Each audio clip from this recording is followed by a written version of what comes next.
Voilà, c'était à la conférence de presse de Gérard Larcher, le président du Sénat, qui s'est exprimé devant la presse parlementaire. Il était très attendu sur la lettre d'Emmanuel Macron, vécue ici au Sénat comme une véritable déclaration de guerre. Le président de la République a en effet questionné le rôle du Sénat. On va en parler, bien sûr, avec mes invités sur ce plateau. Priscilla Monge est toujours avec nous. Merci d'être restée. Vous êtes maître de conférence en droit constitutionnel à la faculté d'Aix-Marseille. Pour nous accompagner également Sabine Janssen, professeure des universités au CNAM. Et vous êtes par ailleurs vice-présidente du comité d'histoire parlementaire et politique. Deux sénateurs nous ont également rejoints sur ce plateau. Éric Kerrouche, sénateur socialiste des Landes. Bonjour. Et Mathieu Darnaud, sénateur LR de l'Ardèche. Bonjour. Je le disais, Gérard Larcher était très attendu sur cette réponse à la lettre d'Emmanuel Macron. Je vous propose d'écouter la réponse du président du Sénat.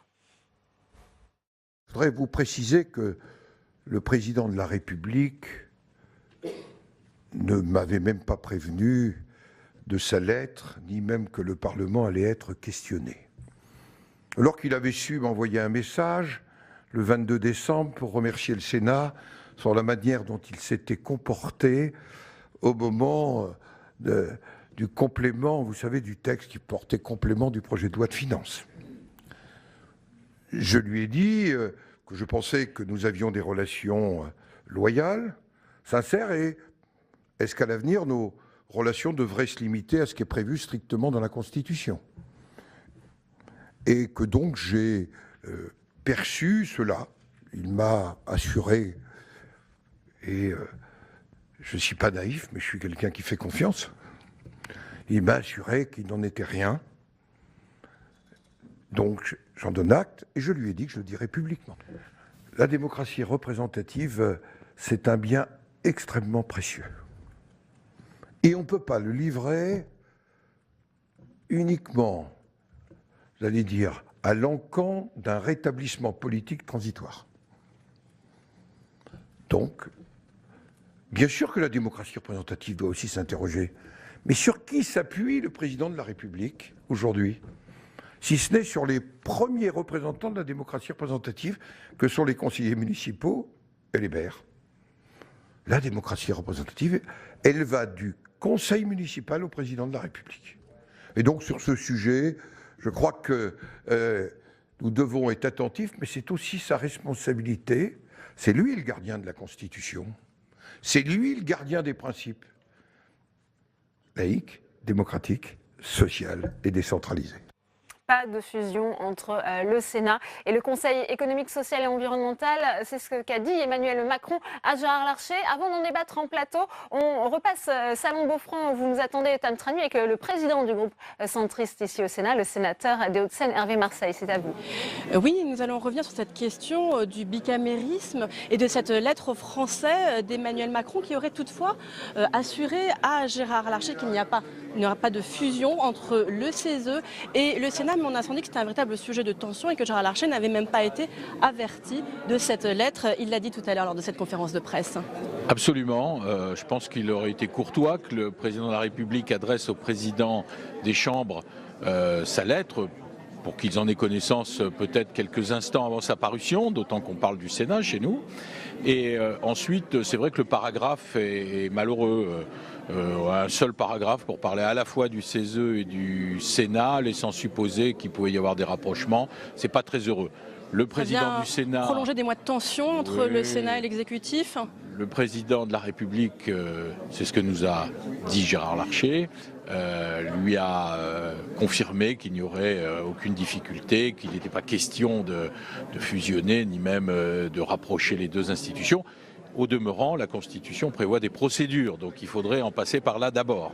Un mot sur le non-cumul des mandats, puisque Gérard Larcher, mais aussi Emmanuel Macron sont déclarés ouverts à rouvrir le débat sur le sujet, notamment pour les très petites communes. Bon, écoutez, on s'aperçoit de... C'est nécessaire ? Ben oui, à l'époque, quand tout ça a été réglé, tout le monde au Parlement, à l'Assemblée comme ici, a dit qu'il était inopportun d'empêcher les parlementaires d'avoir des mandats exécutifs, un mandat exécutif, pour pouvoir justement relayer les préoccupations des citoyens. On voit aujourd'hui la difficulté. Au Sénat, la majorité comporte 310 députés. aucun d'entre eux n'est maire, on voit, ne l'a jamais été quasiment, à quelques exceptions près, et on voit la difficulté d'avoir des élus Une déconnexion, qui disait tout à l'heure sont Gérard déconnectés Larcher. du terrain. Et donc maintenant, on en revient à l'idée peut-être, et ça serait une bonne chose, que les parlementaires aient un mandat exécutif. Bien, merci beaucoup Hervé Marseille Merci. d'avoir répondu à mes questions. Merci à vous, Tam, pour cette première réaction. Mathieu Darnaud, vous êtes rassuré par les propos de Gérard Larcher. Visiblement, Emmanuel Macron lui a dit lundi qu'il était attaché au bicamérisme, qu'il n'y aurait pas de fusion entre le Sénat et le CESE. Rassuré, j'allais dire partiellement, et en tout cas je m'inscris dans les propos de Gérard Larcher. Soyons pragmatiques, nous verrons comment les choses se passent dans les jours et les semaines à venir. En revanche, ce qui est certain, c'est que nous serons particulièrement attentifs à ce que cette démocratie représentative puisse être soutenue comme il se doit, et que le président de la République respecte, encore une fois, le Parlement, son rôle, y compris dans la méthode, parce que je crois qu'il eût été quand même nécessaire, et je pense qu'on pouvait s'attendre légitimement à ce que le président de l'Assemblée comme celui du Sénat soit informé du contenu de cette lettre. Donc attentif, pragmatique et très attaché à défendre, comme je crois à l'ensemble des parlementaires ici, cette démocratie représentative. Éric Kerrouche, le président du Sénat, qui découvre dans la lettre ce questionnement autour du rôle du Sénat. Lui-même s'est dit surpris. Finalement, le chef de l'État a tenté de le rassurer. Quel regard vous portez-vous sur le contenu de cette lettre? Est-ce que ça a été une déclaration de guerre au Sénat? En tout cas, c'était une belle diversion. On commence sur le pouvoir d'achat, sur l'injustice fiscale, et on finit par discuter du Sénat. C'est parfait. Sauf que le plus important, me semble-t-il, c'est d'abord les premiers et pas le second. Donc c'est bien d'avoir ce genre de diversion, mais elle ne cache pas l'essentiel. Elle ne cache pas les difficultés sociales, et elle ne cache pas le fait qu'on ne peut pas se relégitimer. C'est ce qu'a dit le président du Sénat, en attaquant indirectement telle ou telle institution, et en faisant l'impasse sur l'essentiel, c'est-à-dire les questions qui ont été posées au président de la République d'une part, et surtout à sa politique, à la politique qu'il a menée depuis le début de son quinquennat d'autre part. On va venir sur la finalité de ce grand débat. On retourne à Salon Beaufranc pour une autre réaction, Tam Trani, puisque vous êtes avec le président du groupe Les Indépendants ici au Sénat, le sénateur Claude Malhuret. Oui, Claude Malhuret, tout d'abord, votre regard sur cette lettre adressée par Emmanuel Macron en français, et bien sûr, parmi ces 35 questions, celle qui parle du Sénat, de sa transformation et également du CESE. Oui, le président Larcher vient de nous annoncer que dans son rendez-vous avec Emmanuel Macron, il n'est pas question, et que le président de la République s'est engagé à ce qu'il ne soit pas question de transformer les institutions, et notamment le rôle du Sénat. Moi, je suis stupéfait depuis quelques semaines de voir que revient et qu'on reparle systématiquement de la remise en cause du bicamérisme. La suppression du Sénat parmi ce que demandent certains gilets jaunes en tout cas. Voilà, et alors qu'on le demande une fois, etc., mais qu'on lui donne de la publicité et qu'on y revienne systématiquement, tout le monde sait aujourd'hui, tout le monde devrait savoir qu'il n'y a pas de grand pays démocratique sans bicamérisme. Il n'y a pas de grand pays démocratique. On peut regarder tout autour de nous. Les seuls pays où la Chambre haute a été supprimée ou n'a jamais existé, c'est des pays de dictature, et où d'ailleurs l'Assemblée elle-même est un faire-valoir. Par conséquent, le bicamérisme, ça fait 2 siècles, 3 siècles qu'on le sait. Il est indispensable. Il faut qu'il y ait une chambre qui ne soit pas élue en même temps que l'exécutif. L'Assemblée nationale est élue aujourd'hui en France dans les mêmes conditions que l'exécutif, avec la même majorité. Il faut une chambre qui ait un temps différent pour pouvoir assouplir, pour pouvoir tamponner, si je peux dire, les excès. Et par conséquent, je suis très en colère du fait qu'on puisse remettre ça en question. C'est une évidence. Claude Malhuret, il a aussi été beaucoup question du grand débat lors de cette conférence de presse. Un grand débat qui a été marqué par la performance d'Emmanuel Macron avec plusieurs heures passées devant les maires dans l'heure. Est-ce qu'il est mieux parti qu'on ne pouvait le penser après la démission de Chantal Joanneau? Je pense. Alors le problème, c'est peut-être pas celui de la performance, parce que bon, aujourd'hui, on a tendance à juger plus des performances télévisuelles que du fond. Mais je crois que le symbole était fort au-delà de la Et performance. l'écoute apportée aux élus locaux, même. Voilà, cette rencontre, ça voulait dire, j'ai compris que je n'avais pas parlé au corps intermédiaire, que je n'avais pas parlé aux élus locaux, qu'il faut aujourd'hui leur reparler. Ce symbole était, d'ailleurs, je l'ai dit au mois de décembre lors du débat au Sénat, ce symbole était attendu, il était extrêmement fort. Donc je ne sais pas si le grand débat est sauvé, je ne sais pas s'il aboutira à des choses positives, mais il est certain que c'est une aide considérable à son démarrage et une aide qui était nécessaire parce qu'il y avait beaucoup de scepticisme. Et il y reste encore du flou autour de ce grand débat. Merci beaucoup Claude Malhuret d'avoir répondu à mes questions. Merci à vous, Tam. Priscilla Monge, on parlait de cette réponse de Gérard Larcher. Visiblement, c'est très clair. Il n'y aura pas de fusion entre le Sénat et le CESE. Néanmoins, Gérard Larcher a rappelé son attachement à cette démocratie représentative. Oui, alors je crois qu'effectivement c'est très clair peut-être dans la discussion que le président Larcher a eue avec le président de la République. Il n'en demeure pas moins qu'en faisant cette allusion et en mettant sur un pied d'égalité, en tout cas dans la lettre, le Sénat, le CESE, on peut quand même légitimement douter de cet engagement, d'autant que il s'agit d'un grand débat national, qu'aucun sujet, selon le président de la République, n'est a priori exclu. Alors, pardon. Par l'ISF. Oui, bien sûr. On ne vous entend pas très bien, on va régler votre problème de micro et on vous fera réagir après. Précisément, Sabine Janssen, sur ce point, effectivement, cet attachement à la démocratie représentative, c'était important pour Gérard Larcher de le rappeler ce matin ?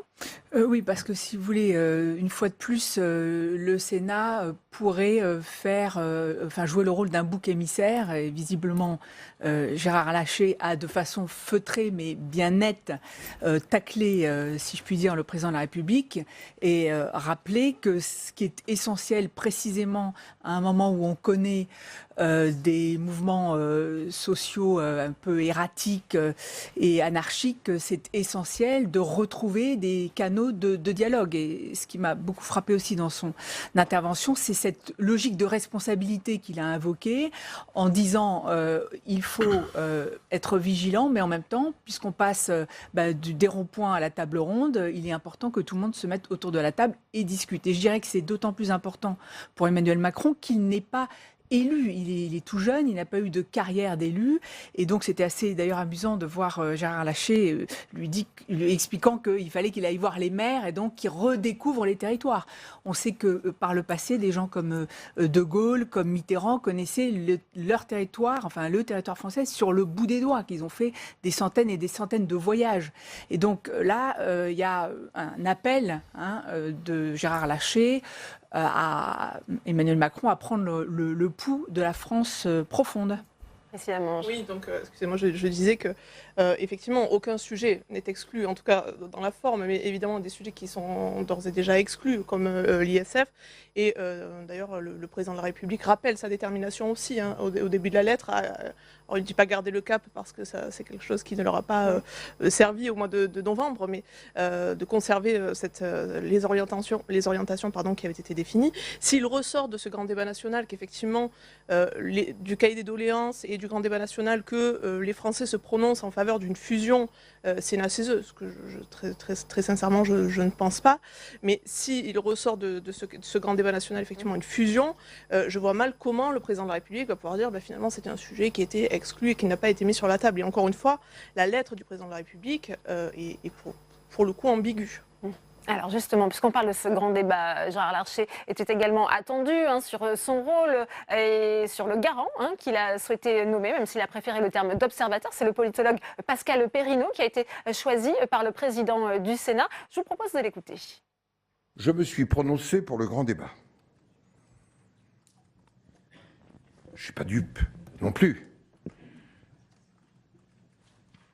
Nous n'avons pas été associés à la façon dont il a été imaginé, la façon dont il a été organisé. Je ne reviens pas sur les périphéries.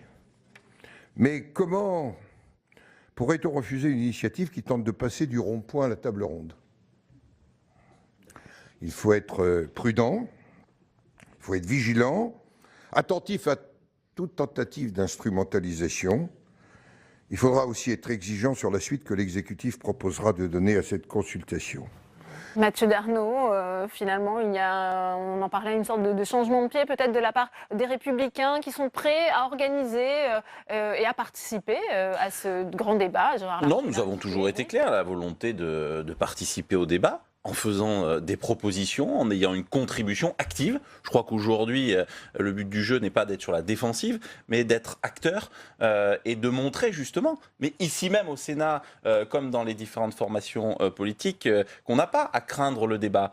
Attention, je dis bien un débat qui reste ouvert, objectif, pas un débat avec les dés qui seraient pipés à l'avance et où on veut arriver à mettre sur la table certains sujets, confère celui que nous venons d'évoquer sur les institutions, sur l'avenir du Sénat. Donc, j'allais dire, quand on a des choses à dire, il faut les dire. Il faut faire en sorte que ce débat, j'allais dire, respecte la capacité de chacun à se prononcer et qu'il n'y ait pas d'exclusive ou qu'on volontairement ou délibérément n'enlève certains sujets justement de la table. Et là-dessus, nous serons très vigilants. Je ne vous cache pas que j'ai quand même quelques inquiétudes. Et puis, dernier point quand même, ce qui est symptomatique de la difficulté du président de la République, et justement à créer ce lien entre les territoires et le pouvoir actuel, se retrouve.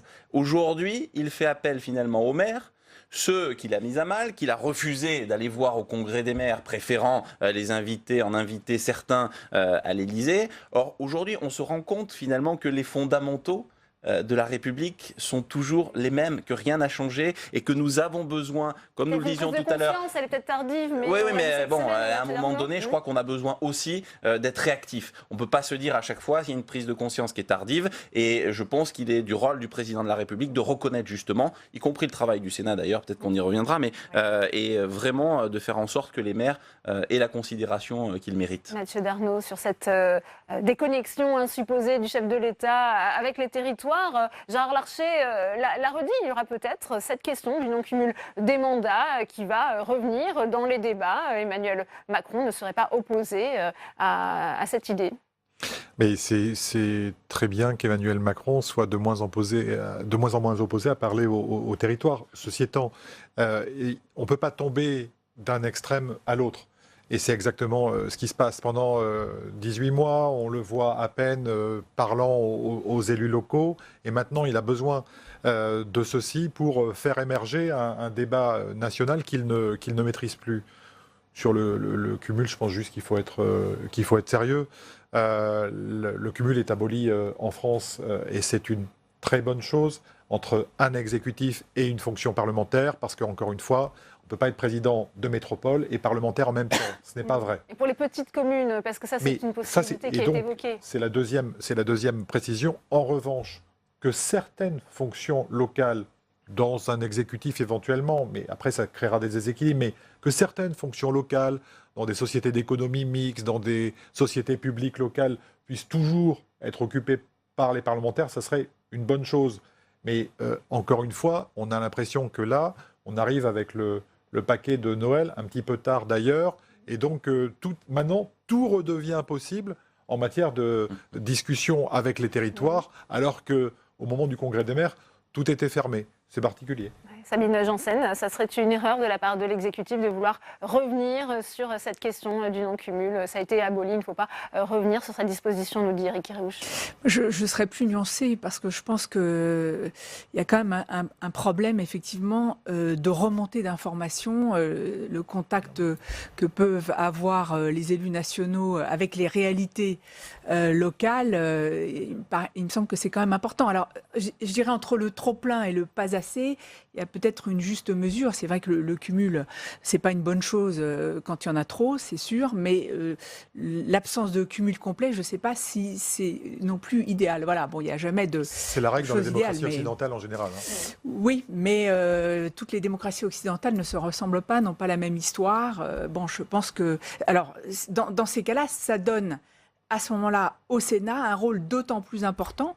Et je pense qu'il faudrait peut-être réfléchir à des pistes où tout ce qui est le bloc de compétences territoriales serait renforcé, où là, peut-être, le Sénat aurait, c'est ce que d'ailleurs Jean-Louis Bourlange a proposé, ça me paraît une piste intéressante, aurait vraiment le même droit de se prononcer que l'Assemblée nationale, et ce qui permettrait véritablement de lui donner son identité et de marquer son identité territoriale. Ça ne peut pas être une assemblée bis, mais c'est une assemblée qui joue un rôle important, et d'autant plus important que justement il y a le cumul des mandats est interdit. Cette question du non-cumul, Emmanuel Macron qui redécouvre peut-être les vertus du cumul des mandats, ça vous surprend vous dites Non, parce que je crois qu'il se rend compte en réalité de certaines réalités. Mais s'agissant du cumul, alors moi j'y suis favorable à certaines conditions, et notamment pour ceux des territoires et des plus petites communes. Il y a d'ailleurs d'autres pays voisins, comme la Belgique, qui ont encadré le cumul, ils appellent ça le décumul chez eux, et qui permettent à une partie des assemblées de cumuler. Donc effectivement, moi j'y suis favorable, encore une fois, sous certaines conditions. Il n'est pas question forcément de revenir effectivement des situations dont tout le monde pouvait comprendre qu'elles étaient difficilement conciliables. Mais le point aujourd'hui qui m'interpelle, finalement, j'appellerais ça autopsie d'un gâchis. Ça fait 18 mois qu'on dit les choses ici au Sénat. Et si les Français ont besoin d'avoir des gages et des raisons de soutenir l'existence du Sénat, qu'ils regardent finalement la chronologie de ces 18 mois. On a dit toute une série de choses qui vont de la fiscalité, de la transition écologique, de nos institutions, de la loi NOTRe, qui étaient considérées comme des postures par le gouvernement, et lequel gouvernement et le chef de l'État sont en train de les reprendre à leur compte aujourd'hui, 18 mois plus tard. Moi, je pense qu'il y a aussi un gage d'efficacité, et que plus que jamais, nous avons besoin d'une assemblée comme le Sénat pour être aussi un aiguillon sur des sujets, notamment les sujets qui concernent les territoires. Parce qu'il faut rappeler que la crise et que le mouvement des Gilets jaunes, il est aussi né d'une fracture territoriale.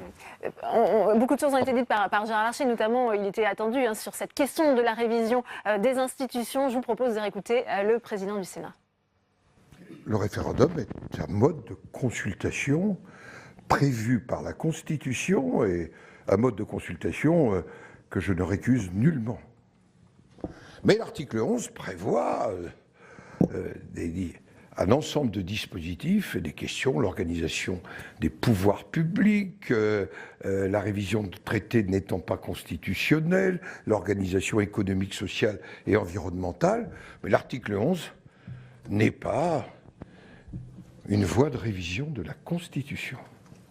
Donc, si à l'issue du débat, le président de la République décide de consulter les Français, il pourra les consulter sur un certain nombre de questions dans les formes prévues par les textes.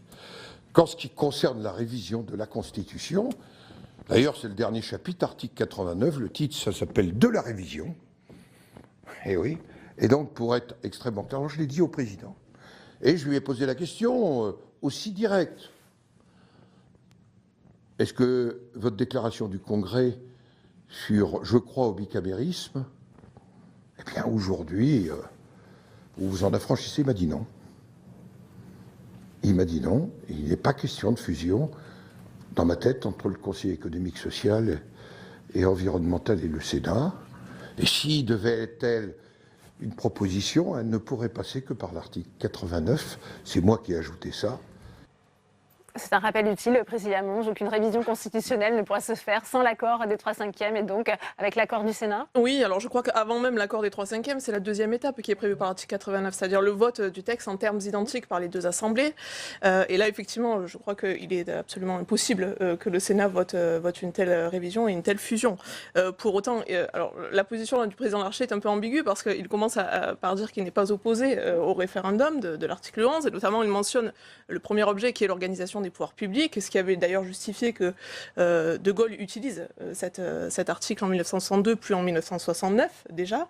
La question est quand même posée parce que Emmanuel Macron semble avoir encore une fois peut-être exclu cette fois-ci, mais semble déjà avoir dit par le passé que ce n'était pas une procédure à exclure pour éventuellement réviser la Constitution et contourner l'opposition du Sénat. Donc ce n'est pas inutile de le rappeler, mais là aussi je crois qu'il faut faire preuve d'une grande méfiance Méfiance, Éric Kerrouche, même si la Constitution, elle est là.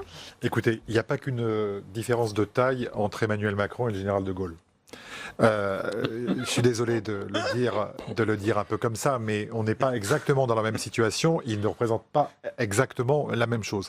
Moi, je vais vous dire franchement, on a une institution avec laquelle on a de plus en plus un problème en France. Et c'est ni l'Assemblée nationale, ni le Sénat, c'est la présidence de la République. Et ça s'est encore plus vu sous ce quinquennat. La concentration des pouvoirs présidentiels, la façon dont se développe la Ve République depuis, j'allais dire, le tournant du siècle, et puis singulièrement la façon dont Emmanuel Macron a essayé d'incarner cette présidence dans les 18 derniers mois, montre bien que c'est là qu'est le souci, c'est là qu'est le problème. Et que probablement, il faut revenir vers des formes plus apaisées de démocratie, comme on a autour de nous. Et voilà, donc qu'il soit prudent, parce que encore une fois, il ne faudrait pas qu'il fasse une erreur d'appréciation. Ça passe par un renforcement des pouvoirs du Parlement, une démocratie plus apaisée, j'imagine, Sabine Janssen. Oui, ça devrait, très, très certainement. Je pense quand même que de façon générale, c'est toute la classe politique, toutes les institutions représentatives qui sont quand même mises en cause, pas seulement la présidence de la République, mais je crois que ça suppose justement de réfléchir de façon distanciée. La relation des Français à la présidence de la République, c'est une relation un peu de haine-amour, comme c'est vrai que finalement c'est une élection à laquelle ils sont très attachés, ils investissent beaucoup sur le président de la République et nécessairement il est en première ligne.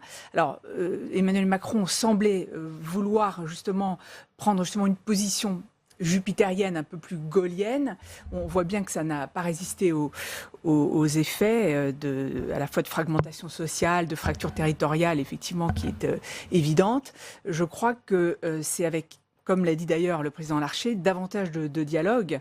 Et c'est en cela que le grand débat peut quand même être positif. C'est-à-dire permettre aux gens de s'exprimer. Après, que fera-t-on de ces cahiers de doléances? C'est une autre affaire. La finalité. Le mot de la fin avec vous, Mathieu Darnaud, justement, sur cette révision constitutionnelle. Ça a été rappelé il y a un an. On pensait qu'elle serait peut-être en bonne voie. Là, il y a ce coup d'arrêt. Le texte n'est pourtant pas caduc. Il est toujours une base de travail. Ça a été rappelé là aussi par Gérard Larcher.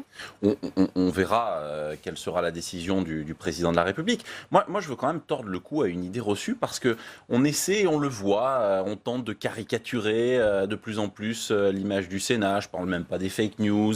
Mais soyons sérieux. Ce qu'il faut dire aux Français, et moi, on est en période de vœux, j'imagine qu'il en est de même pour mon collègue Éric Kerrouche. Quand on va à la rencontre de nos concitoyens, moi, je le dis très clairement, le Sénat n'est pas du tout réfractaire à des évolutions, qu'il s'agisse des évolutions. D'ailleurs, regardez les 4 dernières années, les rythmes de travail au sein de notre Assemblée. Le Sénat a évolué, il évoluera encore. On n'est pas réfractaire à bouger, à discuter, à dialoguer. Donc que le président de la République ne donne pas de façon pernicieuse le sentiment qu'on aurait une Assemblée à ce point conservatrice qui est réfractaire à toute évolution, tout changement. Et on ne l'a jamais dit, on n'a jamais utilisé ce mode-là de débat et de dialogue. Donc je crois qu'aujourd'hui, le Sénat, c'est une composante essentielle de ce bicamérisme, de cette démocratie représentative, et que nous avons toute notre place dans ce débat pour faire en sorte justement qu'on ait cette démocratie apaisée et surtout, ce qui est pour moi essentiel, ce lien permanent entre nos territoires et nos dirigeants. Eh bien, merci Mathieu Darnaud, merci à vous Éric Kerrouche, merci Priscilla Monge, merci à Sabine Janssen d'avoir analysé cette conférence de presse de Gérard Larcher. On se retrouve cet après-midi dès 14h pour la première séance de questions d'actualité au gouvernement de l'année 2019. À tout à l'heure.